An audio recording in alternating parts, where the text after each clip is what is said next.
Hey crew, happy Thursday. We have a 4-round workout. It's probably going to take between 12 and 16 minutes to complete.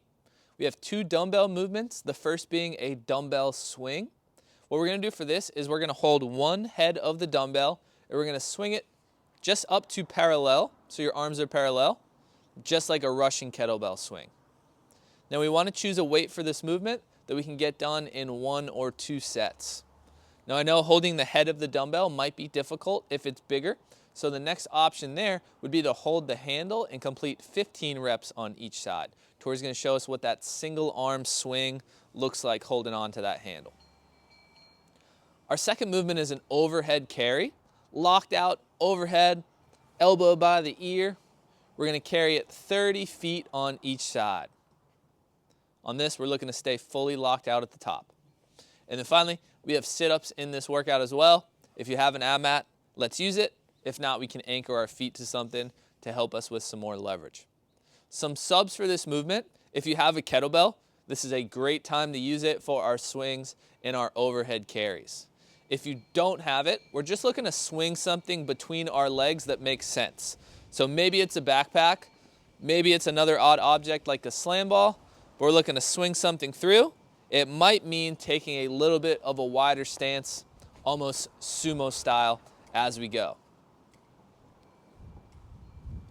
For our overhead carries, if you have an odd object like a kettlebell or another object lying around that you can carry overhead, let's do it. If not, there's 2 other options that we'd recommend. The first being a side plank. Tori's going to show us what that looks like. We're on our elbow, and we're going to complete 30 seconds on each side. So the reason this one works is because we're essentially isolating one side, just like we normally would with our overhead carry. The next option here would be a 20-second handstand hold. So if you have a wall available, all you do, kick up to that locked out position. You're going to hold there, accumulating 20 seconds. We're going to do that for each 30-foot segment. Now, as far as these movements, we want to focus on keeping our belly tight and our knees soft. Tori's going to grab that dumbbell one more time. Keeping our core tight and engaged, keeping that back in a neutral position, definitely going to help you get more power and stay safe during this movement. It's going to help you effectively transfer that power from your legs into the swing. As far as keeping those knees soft, we don't want to squat it down.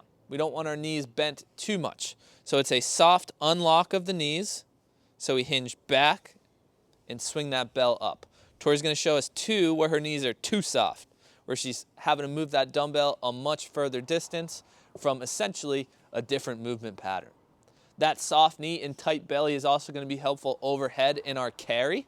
Similar to when we do farmer's carries, we want to keep that soft bend in the knee because it helps a ton with balance.